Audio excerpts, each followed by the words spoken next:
네, 기본소득 반대 측 인사로 연세대학교 행정학과의 양재진 교수님 초대했습니다. 어서 오십시오.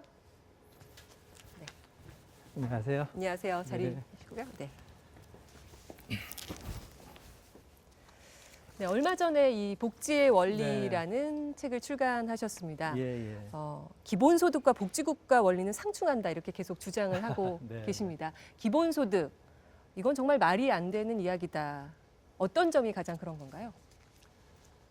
지금 기본소득 얘기할 때 두 가지 사실은 버전이 있습니다. 하나는 이제 핀란드에서 뭐 실험했다라는 그런 기본소득, 그건 이제 우파 버전의 기본소득이라고 하죠. 그래서 실업자들, 장기 실업자들, 또 뭐 저소득자들을 상대로 하는 그런 기본소득입니다. 근데 이제 우리 사회에서 지금 얘기에 나오고 있는 기본소득은 소위 말하는 뭐 좌파 버전의 기본소득 이렇게 얘기하는 거죠. 이거는 전체 국민에게 똑같이 주자하는 그런 종류의 이제 기본소득인데, 저는 이렇게 전체에다 그냥 쭉 뿌리는, 이런 무차별적으로 뿌리는 이 기본소득이 기존에 우리가 가지고 있던 사회보장의 원리와 부합하지 않기 때문에 반대를 합니다. 왜냐하면 사회보장의 원리에 의해서 우리가 할 때는 뭐 실직자라든지 뭐 육아휴직자라든지 아니면 저소득자라든지 이렇게 필요한 사람에게 타겟팅을 해서 급여가 나가게 됩니다. 우리 전체가 그러니까 모은 보험료를 냈고 세금 내고 모은 걸 이렇게 타겟팅해서 나가게 되는데, 그렇기 때문에 조금 더 후하게 보상 수준을 후하게 해서 해줄 수가 있죠. 그런데 이거를 전체 그냥 5,200만 국민에게 쫙 뿌리는 식으로 하게 되면 이 보장 수준을 이게 해줄 수가 없지 않습니까? 아무래도 얇게 쫙 깔리게 되니까. 그러니까 복지에서 하려고 하는 보장을 못 해주는 상황이 되기 때문에 제가 이제 반대를 하는 것입니다. 네. 그 기본소득을 주장하는 측은 이 기본소득 자체의 개념에 일단 뭐 부자든 가난하든 일하든 일하지 않든 간에 네. 모든 사람이 받는 게 기본소득이라고 얘기를 하고 있거든요. 일단 그렇죠. 그 모든 사람이 받는 거를 가장 반대하시는 건가요? 그러니까 이제 모든 사람이 비용을 부담을 하지요. 근데 그게 항상 지금 내가 꼭 받아야 되는 건 아니라는 생각입니다. 우리가 이제 자동차 보험료를 내지만 자동차 사고가 났을 때, 또 또 자동차가 혹시 또 도난 당했을 때, 그런 위험이 있을 때 거기에 대해서 충분하게 보상을 받는 거 아닙니까? 자동차 보험료를 내고서는 매달 얼마씩 달라. 사고도 안 나는데. 그렇게 되다 보면 사고가 났을 때 쓸 돈이 있을까? 그게 걱정인 거죠. 그래서 저는 지금 그 기본소득의 원리는 어떤 보장, 사회 보장의 원리와 부합하지 않는다 이렇게 생각하는 겁니다. 네. 그 이번에 정부에서 뭐 70% 준다다가 이제 100%로 바뀌었지만 네. 가구별로 재난 지원금을 지급합니다. 아이 없는 집에 아동 수당 주는 꼴이다 이렇게 비판하셨습니다. 어떤 뜻으로 해석을 해야 될까요? 그러니까 아이 없는 집에 아동수당 줄 필요가 사실 없지요. 나중에 아이를 낳을 수도 있지 않습니까?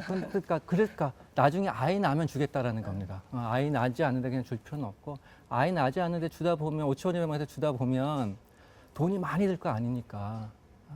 그렇게 되면 아이 있는 집에 줘야 될 n분의 1로 나눠버리다 보니까 n분의 여기 아이 있는 집에 줘야 될 돈이 아무래도 줄지 않을까요? 이제 그런 문제고, 이제 그렇기 때문에 이제 요번에 이제 재난 그것도 사실은 정부 안대로 원안대로 한 50% 이하에게 좀 이렇게 몰아주는 식이면 좋았을 텐데, 그렇지 않고 전체에다 하려다 보니까 이제 돈이 모자라서 뭐 국방비도 깎고 뭐 국채도 발행하고 이런 식으로 되지 않았습니까? 제가 그 경사노위, 그러니까 노사정위원회 공익위원입니다. 네네. 거기 회의 가게 되면 지금 SOS가 여기저기서 나오는 거예요. 뭐 어려운 곳이 좀 너무 터져 나오니까. 그러니까 제 생각 같아서는 아니 그런 그냥 쫙 이렇게 드리고서 기부 달라고 할 게 아니라 이런 SOS에 나오는 곳에 사실은 이게 돈이 갔어야 되는데 왜 이렇게 하지? 그것 때문에 제가 아까 그 뭐 아이 없는 집에 아동수당 주는 꼴이다라고 해서 좀 비판을 했던 겁니다. 네. 근데 이번 재난지원금 같은 경우는 실물 경제가 워낙 위축이 되니까 소비를 진작시키는 차원으로 볼 수 있을 텐데요. 그런 면에서는 뭐 돈이 있든 없든 간에 소비를 끌어올리기 위해서는 그냥 모든 국민에게 주는 게 더 합당하지 않냐 이렇게 설득하는 분들도 계십니다. 네, 맞습니다. 이런 지금 경제 위기 때는 소위 이제 그 우스갯소리는 아니죠. 헬리콥터 머니라는 것까지 동원해서 그냥 헬리콥터에서 막 뿌리듯이 해야 될 수도 있습니다. 그리고 이제 그런 게 필요하죠. 근데 이제 좋은 정부 정책이라면 헬리콥터에서 돈을 막 이렇게 뿌리더라도 그것이 요소요소에 필요한 곳에 딱딱딱딱 꽂히게 하는 게 가장 좋습니다. 이제 그렇게 돈을 뿌리는 이유는 이제 크게 두 가지겠죠. 하나는 이제 소득이 없어지고 막 이러니까 소비 이제 소득 보장을 좀 해주려고 없어진 사람한테 하려는 게 있고, 이제 그걸 통해서 이제 소비를 좀 촉진하려고 하는 게 있을 텐데, 이것도 요번 뭐 실업자라든지 아니면 자영업자라든지 타격을 받는 그런 쪽으로 헬리콥터 모니가 글로 집중되게 하면 이분들의 소득 보장 효과가 커지고요. 또 동시에 소비 효과도 커집니다.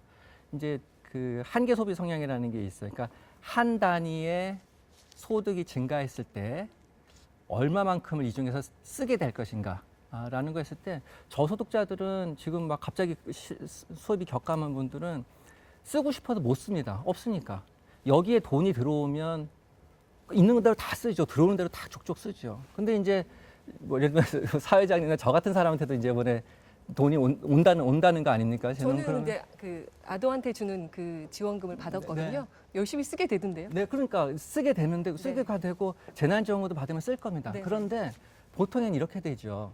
아무래도 어차피 내가 내 카드로 쓸 돈을 재난지원금 카드로 긁는 그런 대체 효과가 클 거라는 거예요. 내 돈을 그러니까 아끼고 어차피 나는 이제 필요하면 좀 써왔던 사람인데 내 돈으로 썼는데 재난지원금 카드가 왔네. 그럼 그거로 그냥 대체 효과가 생기는 거죠. 근데 저소득자나 당장 돈이 없는 사람들은 대체 효과가 아니라 추가 지출이 바로 발생합니다. 그러니까 그래서 이제 이거 총합으로 보면 전체로 뿌리는 것보다 요소요소에 이렇게 돈이 들어가게 하는 게 소비 지출 효과가 전체로 봤을 때 더 크다라는 겁니다. 네. 네. 기본소득 이제 뭐 좀 더 원론적인 얘기를 해보면 기본소득을 주장하는 측은 재원 마련이 충분히 가능하다 이렇게 얘기를 합니다. 다양한 시나리오들을 이야기를 하는데요. 네. 먼저 이재명 지사도 주장하는 부분이지만 네. 국토 보유세를 네. 통해서 충분히 재원을 확보할 수 있다 이렇게 이야기합니다. 어떻게 생각하십니까? 얼마 정도 말씀하시던가요? 제가 그 지난 대선 때 이재명 지사님이 이제 말씀하신 걸 제 기억으로는 뭐 그 위에였던 것 같아요. 국토보유세로 한 15조 말씀하셨던 것 같아요. 뭐 근데 그게 쉽지는 않을 것 같습니다. 지금 사실은 그 국토보유세라는 거는 모든 토지에 이제 그 세금을 매기는 걸로 제가 알고 있어요. 그러니까 아파트에도 토지분이 있고 뭐 농지, 뭐 임야, 뭐 공장에서 생산활동하는 공장에 있는 토지 뭐 이렇게 다 한다는 것인데 현실에서 그 새롭게 하기 쉽지 않을까. 예를 들면 1가구 1주택한테도 또 할 것인가. 아니면 농민들한테 농지 갖고 있는 농민들한테 또 할 것인가, 매길 것인가. 생산활동하는 데다가 또 세금 매기면 생산 비용이 올라가고 그게 물건값에 반영이 되면 국민들한테 이제 물가가 오르는 걸 텐데 그렇게 할 거는 게 바람직한가 이런 생각이 들고 또 혹 뭐 그렇게라도 하겠다 한다면 지금 종부세만 해도 3조 이번에 그렇게 이제 어쩌면 이제 저항이나 난리 속에서도 3조를 걷는데 15조를 추가로 마련한다라는 게 부동산세에서 마련한다는 게 현실적으로 쉽지는 않을 것 같습니다. 조금이라도 설득해 볼 수 있는 방법이 없다고 보십니까? 가능한 아니, 국민들한테 종부세 설득하는 듯이 국토부에서 15조 내라고 설득을 뭐 무슨 이게 정치 지도자의 이제 그것도 이제 뭐 리더십이 그 능력이니까 뭐 설득할 수 있겠죠. 어쨌든 그냥 이제 그 동안에 이제 우리가 이제 역사를 보면 쉽지는 않을 것 같다는 생각이 들고요. 그리고 또 이게 그 지사님 말씀하신 거 보면 꼭 국토보유세만 갖고 하시는 건 아닌 것 같아요. 그러니까 지출 구조조정 같은 것도 네. 많이 말씀을 하십니다. 그러니까 쓸데없이 나가는 돈들이 그렇죠. 많으니까 그래서 그때 제 기억으로 한 28조인가 그런 것도 뭐 이제 지출 구조조정으로 하신다고 그렇게 말씀하셨는데 이제 지출 구조조정을 통해서 만들어진 것 같고 기본소득을 하는 건데 지출구조조정 28조가 과연 이 기본소득으로 나가는 것보다 이게 좀 효용이 낮거나 효과성이 떨어지는 건지 한번 따져봐야 될 것 같아요. 그러니까 잘 지출구 조정을 해야겠죠. 혹시 그 중에 이제 복지 비용 같은 거를 없애버린다. 왜냐면 기본소득노동자들이 통폐합을 얘기를 많이 하거든요. 네. 그래서 복지 같은 거를 없애는 거로 해서 뭐 28조 마련한다던가 그러면 안 될 거라는 생각이 들고요. 그래서 어쨌든 또 28조 그렇게 마련했다. 근데 마련하는 게 목적이, 지사님 목적이 사회보장을 강화하기 위해서, 국민들한테 복지를 강화하기 위해서 28조를 이제 마련한 거다. 그래서 기본소득으로 주겠다. 이렇게 말씀하신다면 저는 그 수단이, 목적은 같을지 모르지만 수단이, 그렇지 않았으면 좋겠어요. 그 수단이 사회보장, 그도 28조 모은 거를 사회보장에 썼으면 좋겠어요. 예컨대 지금 우리나라 노인들 빈곤율이 많다고 얘기하지 않습니까? 노인분들 중에 40%가 지금 빈곤선 이하에 계시는데 그 하위 20%한테 30만 원, 나머지 80%한테 25만 원. 이것도 이제 문재인 정부에서 올라서 이렇게 되어 있습니다. 거기 쓰는 게 2018년 통계 보니까 한 14조 원 정도 되더라고요. 네. 근데 이거를 생계급여 수준으로 저는 좀 올리자라고 이렇게 주장을 하거든요. 이제 보충급여형이지만 어쨌든 생계 수준이 한 50만 원 정도로 올리자고 하는데, 그러려면 25만 원, 50만 원을 올리려면 지금 뭐 14조 들어가니까 14조가 추가로 필요하지 않습니까? 그러면 저는 이재명 지사님 같으면 그 28조 걷어서 그중에 반 14조는 기초연금에 쓰자.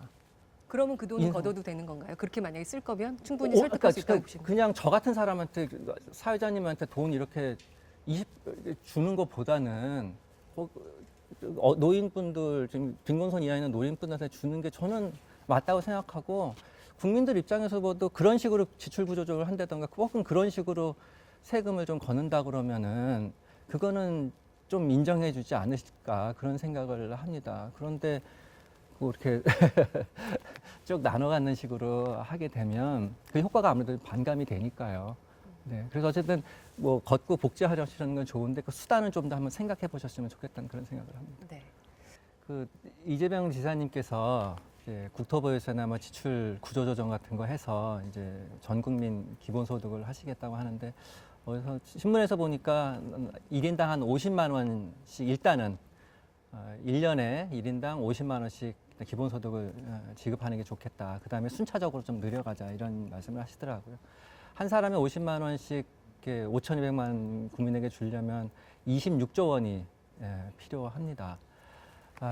뭐 복지 증진을 위해서 하신다니까 좋긴 한데, 저 같으면은 그 26조 원을 이렇게 국민들한테 그냥 다달이 나눠주지 않고, 그거 이제 다달이 나눠주면 50만 원이 1년에 50만 원이니까 한 달에 한 4만 원 되거든요. 한 달에 4만 원씩 나눠주지 않고, 지금 빈곤선 이하에 계신 노인들이 참 많지 않습니까? 우리나라 통계 보면은 노인분 중에 한 40% 정도가 빈곤선 이하에 있는데, 거기 분들한테 기초연금이라는 걸 이제 그나마 줍니다. 1인당 한 25만 원씩 그렇게 드리는데, 이제 그분들에게 이제 나가는 기초연금이 전체 국가 예산에서 보면 한 2018년 기준으로 14조 원 정도 돼요. 그거를 25만 원을 한 50만 원 정도로 생계급여 수준으로 올리자라고 이제 저는 주장하는데, 그렇다면 14조 원이 더 필요하지 않습니까? 그러면 26조 원, 한 달에 4만 원씩 국민들에게 줄 26조 원에서 14조 원을 어떻게 보면 빼서 그거로 25만 원씩 받는 노인들에게 50만 원씩 드리는 것, 이렇게 쓰는 게 복지 증진을 위해서 더 기묘하게 잘 쓰는 거라고 생각을 합니다. 그렇게 어려운 분들 위해서 더 쓰는 쪽으로 가게, 만약에 뭐 이재명 지사가 그런 쪽으로 방향을 틀겠다 하면 그런 재원 마련, 국토보유세나 이런 재원 마련 설득이 더 쉽다라고 생각을 하시는 건가요? 그래도 이제 증세라는 거는 이렇게 쉬운 과제는 아닙니다. 그렇지만 그래도 이제 요긴하게 쓰는 거고 하는 거니까 국민들이 그래도 조금 더 동의해 주지 않을까, 이런 생각을 합니다. 지금 경기도에서 청년 24세 청년에게 주는 네. 기본 소득이 있습니다. 그런 식으로 뭐 부자든 가난하든 뭐 24세 청년한테 쫙 나눠주겠다. 이거는 어떻게 생각하십니까? 저도 사실은 그 부분에 대해서 저도 조금 더 그것도 좀 비판적이에요. 왜냐하면 그 24세 때 한 번에 뭐 경기도 예를 들면은 100만 원을 그 24세 때 한 번씩 주는데, 그게 한 1,300원인가 1,400원인가 든다고 저는 이게 들었습니다. 근데 이제 그 청년들이 소득으로 따지면 소득이 없는 청년들이 많겠지만, 사실 가족 집안 배경이 있기 때문에 괜찮은 집안 아이들도 있고 뭐 이렇거든요. 근데 이제 그걸 그렇게 주고 마는 것보다는 우리 같으면 이제 청년 취업 성공 패키지라는 게 있어요. 취성패라고 부르는 게 있는데 그런데 이제 그 제 조카가 사실은 거기 이제 대학교 졸업하고 이제 전산학과 나왔었는데 대학교 졸업하고 학교에서는 이론만 배우니까 취직하기 전에 그 취성패 프로그램에 들어갔었어요. 네. 그렇게 들어가서 이론만 배우던 걸 이제 거기서 좀 실기 같은 걸 이제 하고서 취직을 잘 했습니다. 그래서 제가 물어봤어요. 야, 이게 직업훈련 효과가 있네. 그랬더니 도움이 된다라고 그래요. 근데 안타까운 점이 있다고 그러더라고요. 그런데 훈련을 받는 동안에 한 30만 원씩 훈련 수당이 나온다고 해요. 근데 자기는 이제 아버지가 공무원이거든요. 그러니까 집에서 다니면서 열심히 그거 해가지고 이제 취업을 했어요. 근데 그 어려운 집 좀 아이들은 저희 학생들은 아니 그 청년들은 아르바이트를 뛰어야 된대요. 당장 좀 먹고 살아야 되니까. 근데 30만 원 갖고는 아르바이트 안 되니까 아르바이트 뛰다가 보면 훈련 자꾸 못 하게 되고 그러다가 이제 자꾸 이제 나가게 되고 뭐 이런다고 그러더라고요. 그래서 저는 이거를 진짜 한 60만 원, 80만 원씩 훈련 수당을 높여줘야 된다. 그래야지 이런 학생들이 이제 훈련을 받고 직장도 찾고 그렇게 이제 상향 이동해 갈 거 아닙니까? 근데 이제 그거를 갖다가 이제 1년에 100만 원이면 24세 한 번만 하고 100만 원이면은 뭐 한 달에 뭐 8만 원 정도 꼴인데 8만 원 정도 받아갖고 취성패 다닌다고 해서 도움될 것도 아닌 거고요. 그렇죠? 그래서 이런 국가에서 훈련해주고 하는 이런 기본의 이제 복지 프로그램, 이제 이런 프로그램을 좀 더 강화해서 꿈을 갖고 열심히 하려는 청년들한테 기회를 주고 지원을 해주는 이런 쪽으로 그 돈을 좀 쓰면 얼마나 좋을까 이런 생각을 하게 됩니다. 네. 또 하나 이제 기본소득을 찬성하는 측의 재원 마련 시나리오 중에 세금 안 걷어도 내년부터 한 달에 30만 원씩 줄 수 있다 이렇게 주장하는 측이 있습니다. 네네네. 내용을 살펴보니까 연말정산 각종 소득공제 네. 없애면 또 기초연금이나 아동수당 좀 겹치는 복지 정책들을 없애면 충분히 가능할 수 있다 이렇게 이야기합니다. 어떻게 생각하십니까? 저도 그 보고서 읽어봤습니다. 이제 모든 국민에게 매달 30만 원씩 주는데 필요한 재원이 187조 원이다. 이렇게 하고 그거를 걷어서 할 수 있다. 근데 그 방안은 뭐 아까 말씀드린 대로 연말정산 같은데 이제 소득공제 없애가지고 한 56조 정도 마련을 하고 그 다음에 뭐 아까 말씀대로 복지 같은 것 좀 이렇게 줄이고 또 다른 지출구조 조정 해가지고 한 100조 정도 마련하고 그다음 나머지 한 뭐 20조 정도는 뭐 자연 증가분 뭐 이런 것들 갖고 한다 그래요. 근데 이때 저는 첫 번째 하루아침에 187조 원을 마련한다는 게 쉽지 않을까라고 생각을 합니다. 작년에 통계부에 우리 국세가 한 300조 조금 못되게 거쳤거든요. 300조를 걷었다가 그 다음 해에 180조를 마련한다 추가로 이게 쉽지 않을 거라는 생각을 하고요. 또 바람직하지도 않을 것 같아서 어쨌든 그러고 그다음에 이제 그 세부 내역으로 들어가서 아까 56조를 세금 감면을 없애가지고 마련하겠다고 하는데 사실 정부에서 그 카드 공제, 네, 신용카드 공제 없애려고 여러 번 노력을 했죠. 그렇죠, 근데 예. 그것 때문에 이제 새로 생기는 세수 효과가 2조입니다. 2조 원인데 56조를 세금 감면에서 마련하겠다라는 게 저는 현실적이지 못하다고 그렇게 생각을 해요. 혹 그게 뭐 바람직하더라도 이제 현실적이지 않다고 생각을 하고 그 다음에 56조가 어쨌든 그렇게 해서 세금이 감면했던 게 없어져가지고 소득세를 더 내게 되면 사실은 증세지요. 그게 증세 없이 56조 마련하는 게 아니죠. 그러니까 근데 낸 거보다 만약에 기본소득을 좀 더 받을 수 있다면 네. 세금으로 내고 그 대신 내가 뭐 부자든 어찌됐든 간에 다시 기본소득으로 받을 수 있는 부분이 있잖아요. 네. 그러면은 뭐 비슷하다면 네. 근데 이제 그게 이제 아까도 계속 말씀드렸지만 그렇게 해서 30만 원을 이제 걷고 또 이제 아까 뭐 지출구조 조정 같은 거 하고 복지 좀 없애고 해가지고 또 해서 이렇게 30만 원씩 나눠 줄 때 과연 그게 잘 쓰는 건가라는 그런 생각을 하게 됩니다. 계속해서 저는. 이제 아까 뭐 세금 낼 거 내고 또 받으면 될 거 아니냐 그렇게 말하지만 이게 30만 원씩 똑같이 받는다고 했을 때 우리 삶을 보면 30만 원 갖고 해결 안 되는, 물론 이제 그 사람들도 일도 하고 또 추가로 하겠죠. 해서 또 소득이 올라가긴 하겠습니다만 살다 보면 갑자기 큰 병에 걸릴 수도 있는 거고요. 멀쩡하게 좋은 뭐 요즘 같으면 대한항공 같은 데 다니다가 이렇게 될 수도 있는 거고, 그렇기 때문에 그 30만 원 받는 거 갖고 해결 안 되는 그러니까 위험에 빠지는 경우가 많습니다. 그럴 때는 지금 사회보장제도는 좀 후하게 가거든요. 마치 자동차 사고 났을 때 그 사람 더 후하게 가듯이. 그래서 그 돈을 그냥 받고 마는, 그냥 쭉 계속 받고 그냥 30만 원씩 받고 마는 것이 아니라 진짜 내가 어려워질 때 혹은 남이 어려워질 때 더 후하게 들어갈 수 있는 그 시스템을 유지하는 데 그 돈을 쓰는 게 더 필요하고 바람직하다고 생각을 합니다. 네, 그러면 교수님은 기본소득 찬성론자들이 주장하는 이런 재원 마련 시나리오 현실 좀 불가능한 이야기라고 보시는 건가요? 네, 좀 불가능하다고 생각을 합니다. 워낙 막대한 재원이 들어서요. 그래서 여기서 왜 이런 막대한 재원이 드는가, 기본소득이. 거기에 대해서 좀 얘기해 볼 필요가 있을 것 같아요.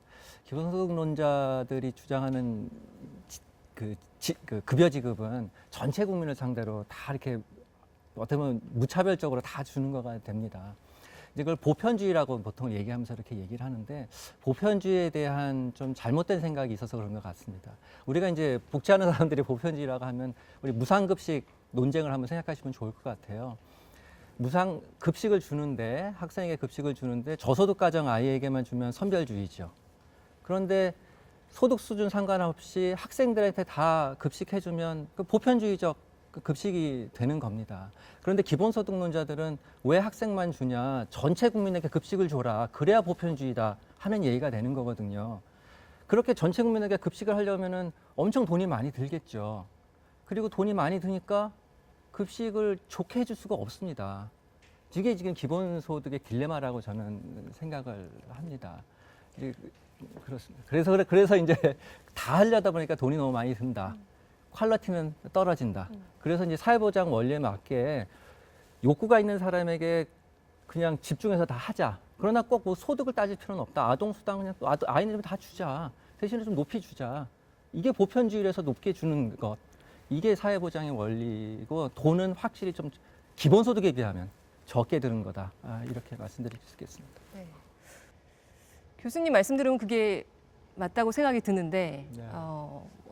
빌 게이츠나 프란치스코 교황 같은 지금 뒤에 나오는 네. 이런 분들 다 기본소득이 도입돼야 된다 이렇게 주장을 하고 있습니다. 왜 그렇다고 생각하세요?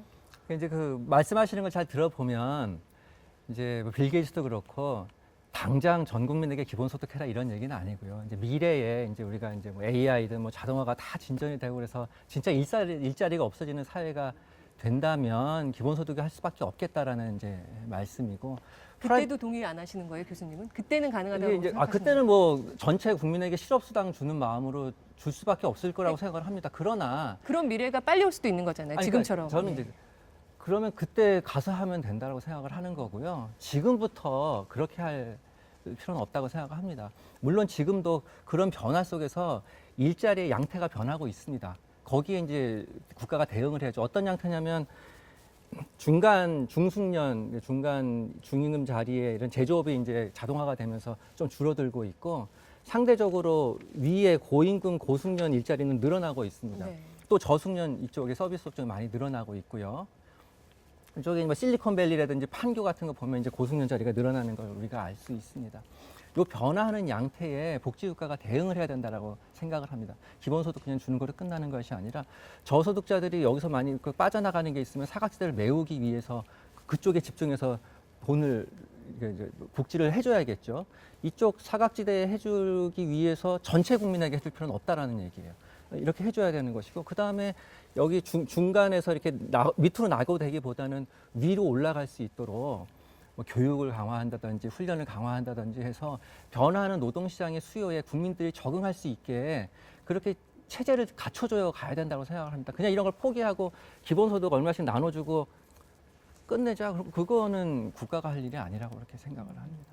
근데 지금부터 좀 논의를 해야지 나중에 그런 사태가 벌어져. 논의는 좋을 것 같습니다. 네, 양극화나 불평등 해소에 기본소득이 필요하다 이렇게 주장을 하고 있는데 그것도 역시 의견, 양극화나 예, 불평등 해소에는 기본소득 제도 도입이 맞다라고 맞습니다. 보는데. 그 기본소득을 이제 실시하게 되면 아무래도 이제 세금은 고소득자들이 이제 중상층 이상 고소득자들이 많이 내게 않습니까?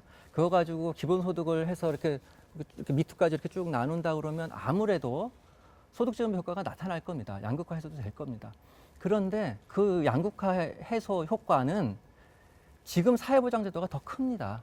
지금도 중산층 이상한테 많이 걷어요. 그렇죠? 많이 걷어서 그 돈을 소득이 없는 사람들에게 줍니다. 우리 같은 사람한테 주는 게 아니라 소득이 없는 사람한테 그 소득이 없다는 사람이 꼭 저소득계층만 얘기하는 게 아까 말씀드렸듯이 뭐 지금 대기업에 있다가 실직하다가 지금 회사가 망해서 뭐 하는 사람까지 또 아이를 키우기 위해서 육아휴직한 사람 이렇게 해서 소득이 없고 그다음에 노인 은퇴한 사람들 소득이 없거든요. 이 소득이 없는 사람한테 돈이 들어가면 당연히 소득제한백 효과가 크죠. 소득이 있는 사람한테 주는 기본소득보다는 소득이 없는 사람한테 몰아주는 지금의 사회보장제도가 양극화 효과, 해소 효과가 더 큽니다. 즉, 그러니까 기본소득이 양극화 해소 효과가 없다, 소득제한 효과가 없다가 아니라 지금의 사회보장제도보다는 이게 떨어진다. 그 얘기를 말씀드리는 겁니다. 그 복지 예산이 매년 늘고 있지만 사각지대는 여전하다 이렇게 이야기를 합니다. 예를 하나 들어서 이번 취재진들이 만난 네. 사람들 중에 80대 할머니인데요. 주택연금 20만 원, 노령 기초연금 30만 원 받고 계신데 소득이 있는 자녀, 10년 전에 연락이 네. 끊긴 그런 자녀들 때문에 의료급여나 생계급여는 받지 못하고 있습니다. 네. 거의 병원비, 생활비 50만 원이면 모자르는 지경인데 어차피 이렇게 사각지대를 다 찾아내지 못할 바에는 네. 그냥 기본소득으로 어느 정도 좀 높여서 쭉 주면 좋지 않나 이런 의견도 있습니다. 어떻게 생각하십니까? 그러니까 그 아까 사각지대에 있는 할머니를 위해서 우리가 50만 원씩 할머니뿐만이 아니라 전체 국민에게 주자라는 얘기잖아요. 사각지대 밖에 있는 모든 그걸 하나하나 못 찾아내니까. 그러니까 예. 그러면 저 같으면 네. 사각지대에 있는 분들에게 찾든 어쨌든 사각지대에 있는 분들 전체에게 주면 되지 사각지대 밖에 있는 분들에게까지 줄 필요는 없죠. 그리고 사회보장제도 그래서 그런 일들이 있기 때문에 지금 계속해서 좀 보완하려고 노력을 하고 있습니다. 지금 부양의무자 기준도 좀 완화해 가고 있고 재산 기준, 자산 기준 이런 것도 좀 완화해서 보다 많은 사람들이 낙오되지 않게 가려고 노력을 하고 있고 그다음에 급여 수준도 이제 매년 올리면서 조금 더 후하게 주려고 그런 노력을 하고 있습니다. 여기에 이제 돈을 쓰면은 될 거라고 생각하는데 이분들 때문에 저나 정 아나운서까지 다 받아야 된다라는 것은 그건 좀 납득하기가 어렵습니다. 그러면 80대 이상, 65세 이상 전 연령에게 주는 건 어떻습니까? 지금 그래서 연금 같은 거 하지 않습니까? 기초연금이 그런 거죠. 그러니까 지금 핵심은 그겁니다. 이 사회보장 복지국가에서 아동이라든지 노인이라든지 비경제화, 그러니까 근로가 가능하지 않은 인구에 대해서는 충분히 사회보장을 합니다. 오히려 기본소득보다 주는 것보다 더 많이 주죠. 연금 같은 거 훨씬 많이 주지 않습니까? 국민연금 같은 것들은 이렇게 더 받을 수 있게 합니다. 생계급여 50만 원, 거기다 주거급여 한 20몇만 원, 1인당 하더라도 한 80만 원 가까이가 지금 공적 부조에서도 가고 있어요. 기본소득이 준다고 약속하는 것보다 많이 줍니다. 단지 문제는 근로연령대 사람들입니다. 연령대 사람들한테 기대하는 것은 일단은 일을 해서 소득 활동을 해서 그거를 먹고 살길 바라는 거고 혹 실직하거나 산재를 당했거나 아프거나 육아휴직했거나 이럴 때 이제 소득 비례형으로 좀 두툼하게 채워주지요. 근데 기본소득은 이런 게 아니라 그냥 일할 수 있는 사람에게까지도 일하고 있는 사람에게까지도 소득 활동하는 사람에게까지 다 주자는데 그게 몇 천만 명이지 않습니까? 이제 그게 이제 그렇게 되다 보니까 이제 급여 수준이 낮은 거고 그런 게 이제 문제라고 생각을 합니다. 이제 이렇게 다 주다 보니까 이제 진짜로 아까와 같이 그런 노인분들에게 더 해줘야 되고 발굴해서 더 줘야 되는데 이제 발굴할 필요는 없겠죠. 그렇게 되는데 급여가 낮을 수밖에 없으니까 그거보다는 이런 돈들을 그렇게 쓰지 말고 사각지대에 또 집중해서 또 발굴해서 쓰는 쪽으로 하는 게 더 합리적이라고 그렇게 생각을 합니다. 복지라는 게 모두에게 공평하게 돌아가야 된다. 지금 회사에 소속된 사람에게만 너무 유리한 것 같다. 그래서 그럴 바에는 누구에게나 그냥 돈이 돌아가는 기본소득이 낮다. 네. 이렇게 주장하는 측도 있습니다. 네, 그것도 어느 정도 일리는 있어요. 왜냐하면 그런 얘기가 나오는 이유가 뭐냐면 이제 우리나라 사회보험, 특히 이제 국민연금하고 고용보험이 이제 말하자면 이제 정규직 직장 있는 사람들은 커버가 되어 있지만 소위 말하는 비정규직이나 뭐 자영자나 분들은 빠져 있다, 사각지대에 빠져 있다 이런 얘기를 하죠. 그래서 이 사각지대에 있는 빠진 사람들을 커버하기 위해서 그냥 전체 국민에게 다 줘버리자. 그러면 촘촘하게 다 주는 거 아니냐 이런 얘기를 하는데요.